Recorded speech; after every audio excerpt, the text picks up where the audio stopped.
The central bank won't explode. Women's online loan overdue rate skyrocketed 20 times. Who's behind this? 300 million Chinese men awakened. Men aren't easily fooled now. Women used to borrow to look good and maintain a socialite image. Women juggled relationships, scraped funds, barely had money to keep going. But now, men have awakened and aren't fooled. Men are not sycophants and don't pay for love. The overdue rate for women's loans has surged, reportedly 20 times higher, because there are no men to foot the bill anymore. The so-called goddesses, to maintain high spending, are almost forced to become online loan goddesses. Why is this happening? Observe closely and notice many people are spending Valentine's Day silently, and this year, Women's Day was also spent in silence. In previous years during these two holidays, the marketing of goddesses and queens would cause a frenzy across the internet. Why? Still dreaming of consumerism? Men have awakened. The flattery race has collapsed. Men have realized that instead of being trapped in consumerism with materialistic women, it's better not to engage in such relationships at all. What do you think?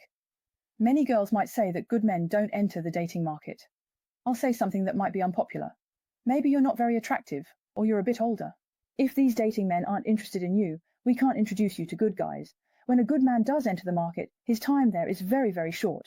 He might meet one or two people and then quickly start a stable relationship, holding hands and developing steadily, just like any normal, quality man would. No woman would easily let such a man go unless she's extremely difficult to deal with. Otherwise, if she's even a bit sensible, she won't let him slip away. So is there such a market? Yes, to sum it up in 3 words, act fast. Nowadays, if it weren't for the sake of continuing the family line, many men wouldn't even want to get married. This is exactly what a guy from Hefei, born in 1995, said yesterday. He mentioned that men provide housing, cars, and money in a marriage, so what can women bring to the table? Besides, men not only have to take care of a woman's emotions every day, but also put in the effort to cheer her up. If it weren't for the consideration of continuing the family line, I think men would actually prefer to live a carefree life on their own, being able to go out drinking and clubbing with friends anytime, and play games at home. Is this what everyone thinks nowadays? I often hear some women online say things like, "What kind of man are you? Are you even a man?" I want to ask, what is the standard for being a man? What qualifies someone as a real man? They just haven't met your material demands. Or they just haven't provided you with enough emotional value. So, if this situation happened to your father or your brother, why would you consider them to be the standard of a good man? Put away these dirty thoughts. To be honest, I think no guy would be interested in older women. So regardless of whether you're a so-called high-quality older single woman, whether you have money, a car, a house, or a good job, many guys actually don't need you to have these things. What they need more is for you to be young and beautiful. Many women might not want to admit this, but it's a very harsh reality. So, if you wait until the end, you'll realize just how cruel reality can be. Therefore, ladies, if you can find someone early, I think you should do it as soon as possible. Nowadays, guys would rather stay single than pursue girls.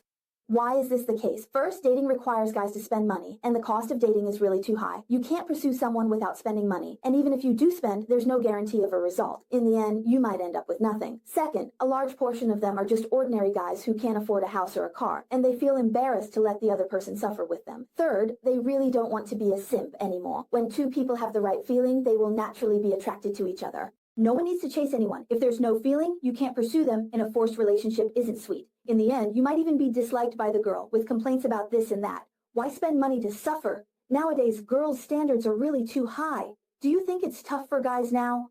Young people today don't want to get married, and I thought I was the only one who didn't want to. Just went out for a walk, and it turns out nobody likes it, especially men, who are even less inclined to marry. There's the bride price, and then there's the house. You're in a relationship, right? Your monthly salary is just a few bucks, and you have to spend it all, without saving a penny. The key is when you're in a relationship, you nurture flowers, you nurture plants, and in the end, the flower belongs to someone else. Let's not even talk about it. All the money in your pocket is spent on eating, drinking, and having fun. Having a good time. Once you experience spending all your money on yourself and improving the quality and texture of your life, you no longer want to be in a relationship. Why are there so many good women without boyfriends and no one pursuing them? This issue is really heart-wrenching because many guys nowadays are consciously slacking off. And now, the overall environment isn't very prosperous, so guys really don't have much money to spend on eating, drinking, and having fun. Plus, when pursuing a girl nowadays, you have to spend money and invest first. If you don't spend money, it seems insincere. What if the two people aren't compatible? the cost and emotions invested are almost a total loss. Isn't it often said by many guys that not being in a relationship is equivalent to saving money? Actually, there are still some good women and men in Suzhou who are worth pursuing, as long as you find each other attractive and like each other. Oh, the older single women in Jinan are really getting anxious now. Do you know how competitive the matchmaking market has become? Girls born in the 90s and 80s are all competing fiercely for men, fighting tooth and nail. Why do you think they haven't gotten married until now? Isn't it because they're stubbornly holding on to those standards? When they say there's no suitable match? Doesn't it just mean they think the guy doesn't have a car, a house, or money? I can't believe that before the age of 35, not a single man has pursued you. When they were young, they were picky, and now it's too late to be anxious. To put it bluntly, they didn't realize their own worth back then and aimed too high. People, sometimes they really need to look in the mirror and stop living in their own fantasies. Nowadays, many men are starting to guard against women because of all the traps, and with incidents like the one in Datong, these bad women have completely ruined the market. Even if a man meets a good woman now, he is still cautious. He won't give this woman a lot of rights. In the past, he might have, but now with all the chaos caused by these bad women, men have started to distrust you.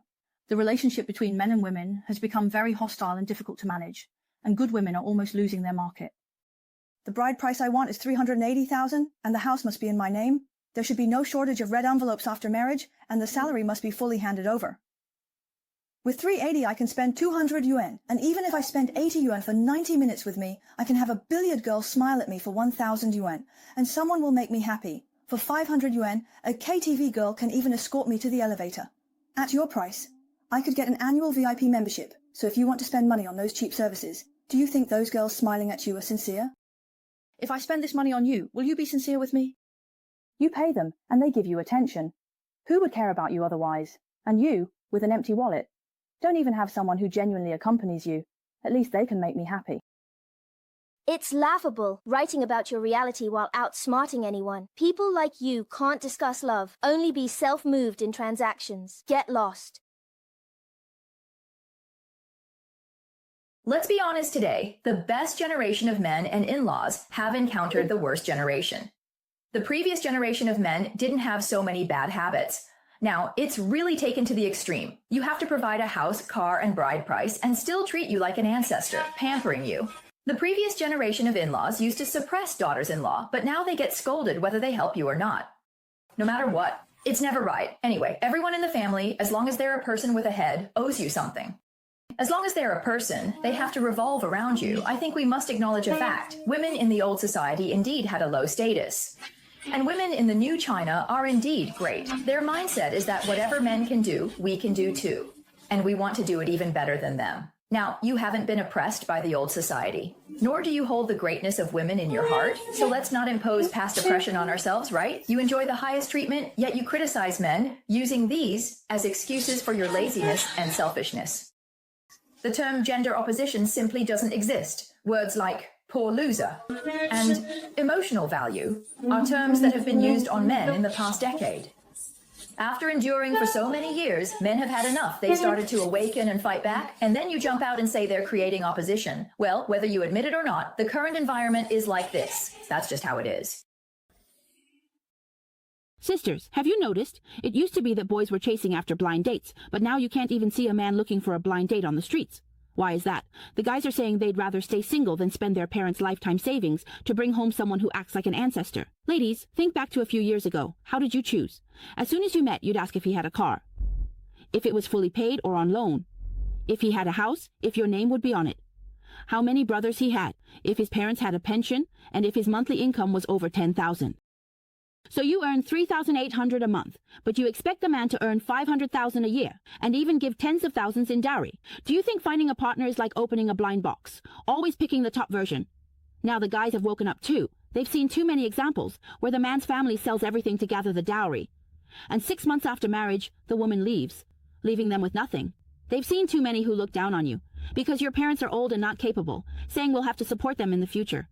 But aren't your own parents just ordinary people too? Why do you think you can be treated like a princess? In the past, you were the one choosing others, but now it's others avoiding you. When you go home for the new year and your aunts ask why you're still single, do you feel anxious inside? You might act tough, saying you haven't met the right one, but deep down you know the truth. In previous years, you were picky about education, jobs, and family background, scaring away the sincere guys. Remember, marriage isn't a transaction. It's not like you can just make a list and have it delivered to your door. The guys are also calculating, realizing that marrying a wife can cost them half their life. It's better to live comfortably. You see, it's not worth showing off. Don't wait until older to regret it. Love is about attraction, not you choosing a partner. Let's talk about those girls who were picky before. Time to wake up. Unmarried? Don't worry. In a few years, getting married might be the minority. Last year, 6.1 million married in China, lowest in 45 years, and 2.62 million divorced, not counting separated. During the cooling off period, and the impact of the engagement rape case is absolutely epic-making. People's confidence in marriage will continue to weaken, and the divorce rate will keep rising. This is a global trend. Belgium's rate is already at 71%, and our neighbor Russia is even more extreme at 88%. Western countries have factors like religion influencing them, but we not only lack these, we also have countless toxic chicken soup stories undermining things, poisoning women and the environment. Today, I'll give a few of the most typical examples. The first one, you can't give me money, you can't give me romance, you can't give me a stable life, so what do I see in you? These demands have become the standard in modern relationships, right? But the problem is, guys can also ask back, I have money, I'm interesting, and I have a stable job. My career is on the rise, so why shouldn't I look for someone else? Why shouldn't I find someone better to enhance my happiness? Why should I choose you and lower my quality of life?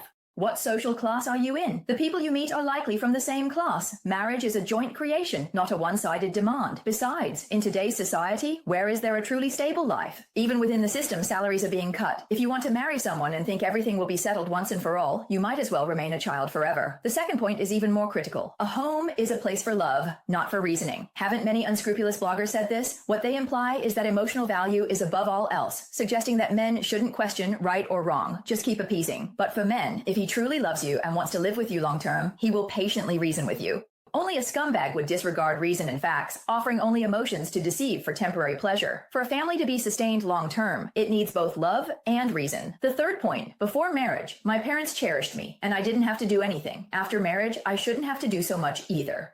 Are men not their parents' children before marriage? Are they not their parents' treasures? Are they like Sun Wukong, born from Iraq? Marriage is about creating a brand new life. And it can't be easy. It's perfectly normal for men and women to divide tasks based on their available time. The fourth point. Women are the ones truly willing to give unconditionally for love and marriage. This saying is often shared among sisters. It's used to criticize men and lament the inherent sorrow of women, but it's also quite absurd. Many such women try to mold their partners into what they desire, which clearly indicates that they expect something in return for their efforts. So how can it be unconditional? The contributions men make in love and marriage, their compromises in society, and their endurance for the sake of family are often overlooked. Love and marriage require participation from both sides. Remember not to occupy the moral high ground, as this can lead to a vicious cycle where the more a woman gives, the more the other party feels inferior and wants to give up. In this society, it's not easy for either men or women. Don't make yourself tragic. The fifth point is more direct. You can't expect something for nothing, and you shouldn't have children for free. This idea is widely circulated among women. The premise of this logic is that women objectify themselves, selling their reproductive ability. If you view yourself like this, how can you blame men for objectifying you? How can you expect men to respect a commodity? The sixth point is also widely spread. A man spending money on you may not love you, but one who doesn't definitely doesn't. When men hear this, they can completely counter it by saying, order me some takeout.